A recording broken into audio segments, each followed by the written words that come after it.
Welcome to Old Testament in a Year. Day 65. Numbers 9. A year after Israel's departure from Egypt, the Lord spoke to Moses in the wilderness of Sinai.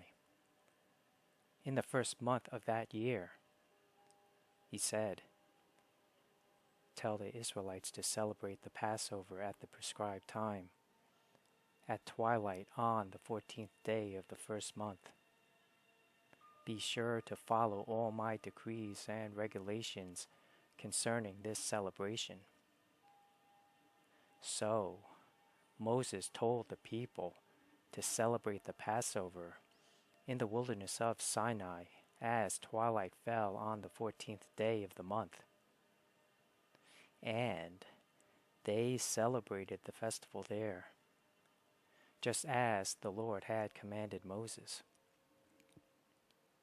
But some of the men had been ceremonially defiled by touching a dead body. So they could not celebrate the Passover that day. They came to Moses and Aaron that day and said, "We have become ceremonially unclean by touching a dead body. But why should we be prevented from presenting the Lord's offering at the proper time with the rest of the Israelites?"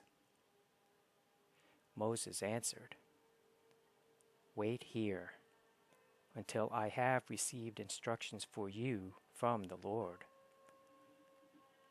This was the Lord's reply to Moses. "Give the following instructions to the people of Israel. If any of the people now or in future generations are ceremonially unclean at Passover time because of touching a dead body, or if they are on a journey and cannot be present at the ceremony, they may still celebrate the Lord's Passover. They must offer the Passover sacrifice 1 month later, at twilight on the 14th day of the second month.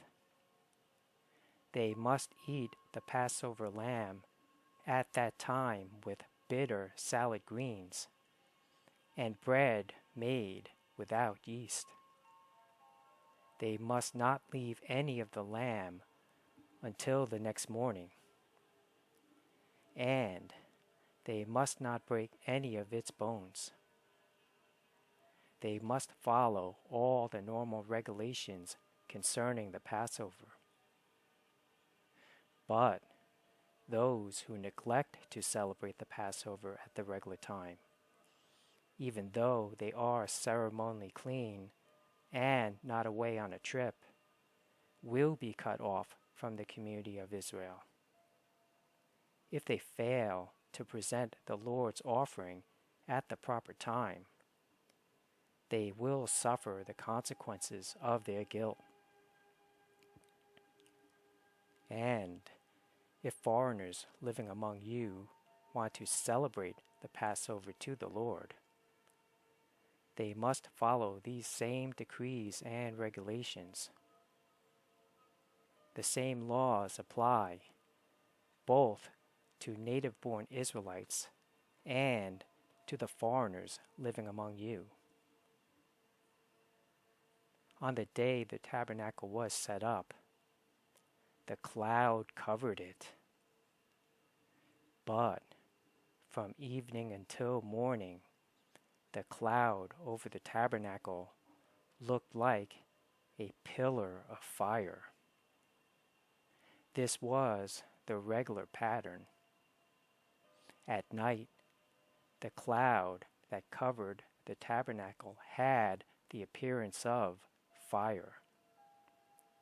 Whenever the cloud lifted from over the sacred tent, the people of Israel would break camp and follow it.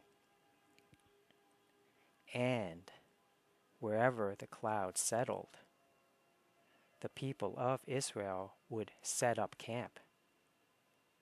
In this way, they traveled and camped at the Lord's command wherever he told them to go.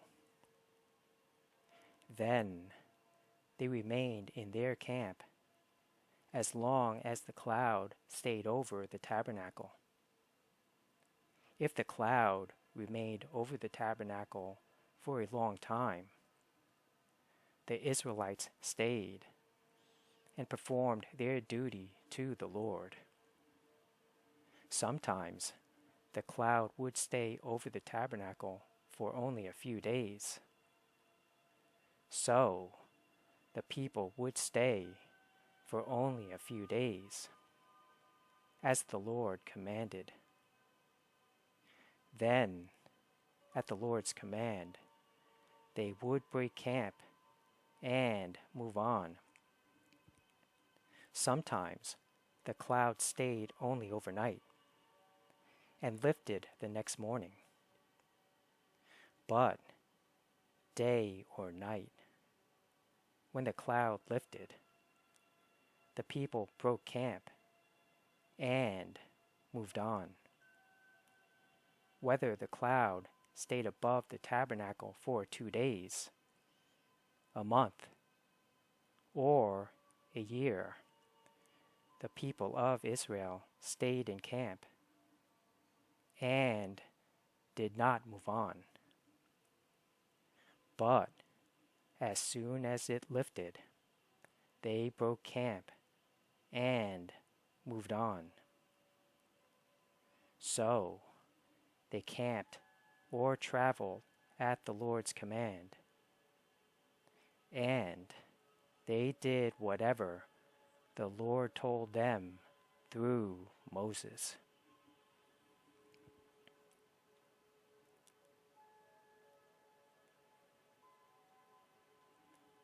Numbers 10.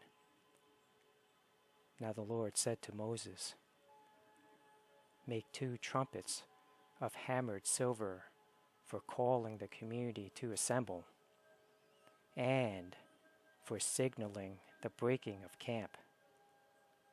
When both trumpets are blown, everyone must gather before you at the entrance of the tabernacle.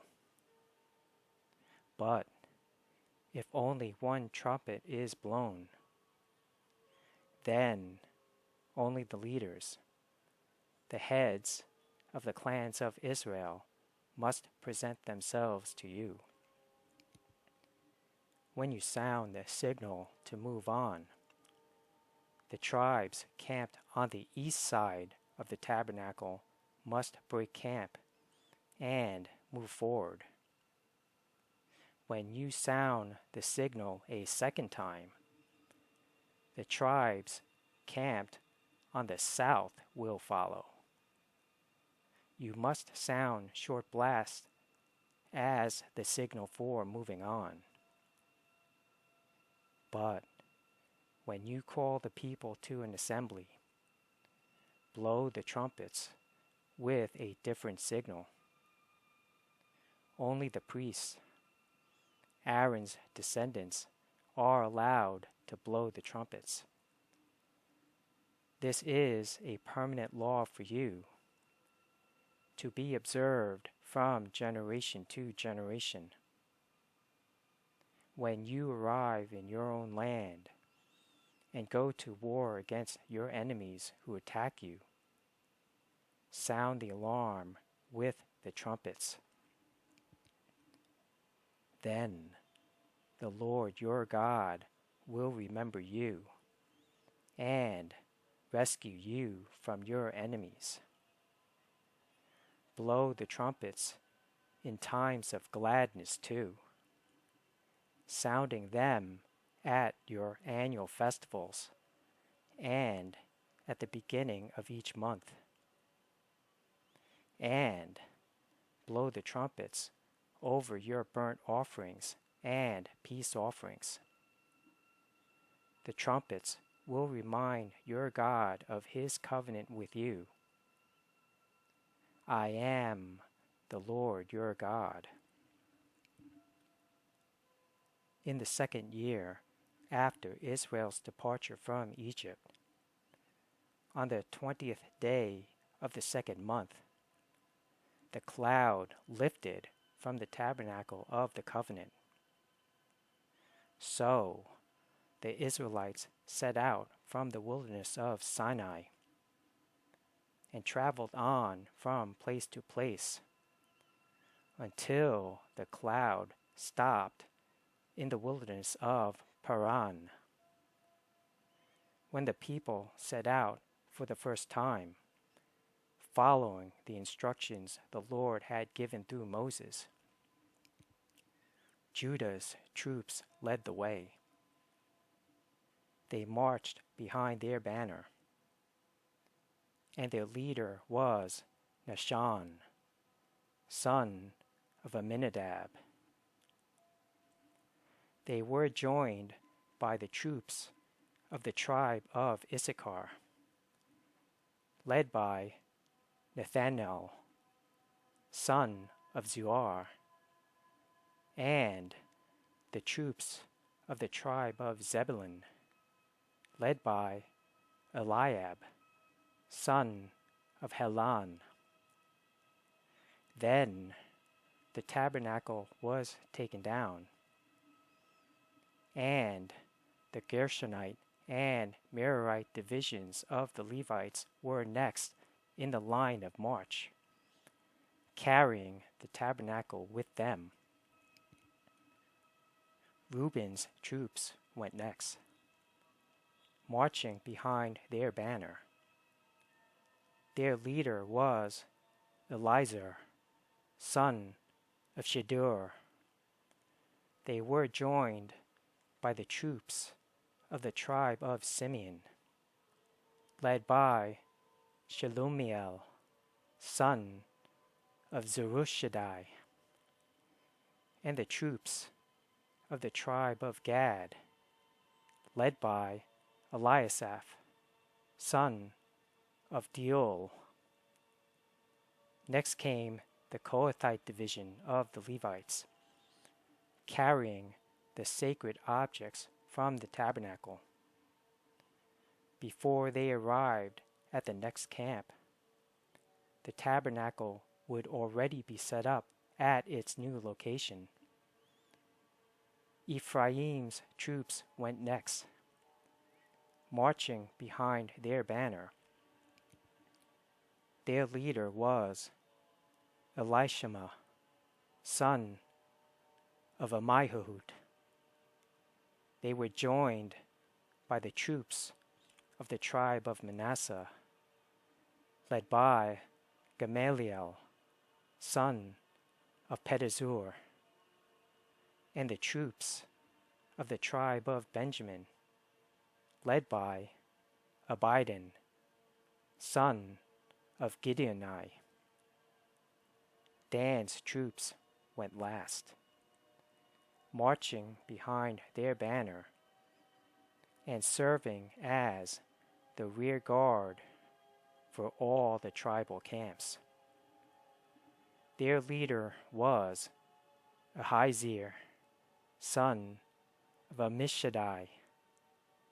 They were joined by the troops of the tribe of Asher, led by Pagiel, son of Okran, and the troops of the tribe of Naphtali, led by Ahira, son of Enan. This was the order in which the Israelites marched, division by division. One day, Moses said to his brother-in-law, Hobab, son of Reuel the Midianite, "We are on our way to the place the Lord promised us, for he said, 'I will give it to you.' Come with us, and we will treat you well, for the Lord has promised wonderful blessings for Israel." But Hobab replied, "No, I will not go. I must return to my own land and family. Please don't leave us," Moses pleaded. "You know the places in the wilderness where we should camp. Come, be our guide. If you do, we'll share with you all the blessings the Lord gives us." They marched for 3 days after leaving the mountain of the Lord, with the ark of the Lord's covenant moving ahead of them to show them where to stop and rest. As they moved on each day, the cloud of the Lord hovered over them. And whenever the ark set out, Moses would shout, "Arise, O Lord, and let your enemies be scattered. Let them flee before you." And when the ark was set down, he would say, "Return, O Lord, to the countless thousands of Israel."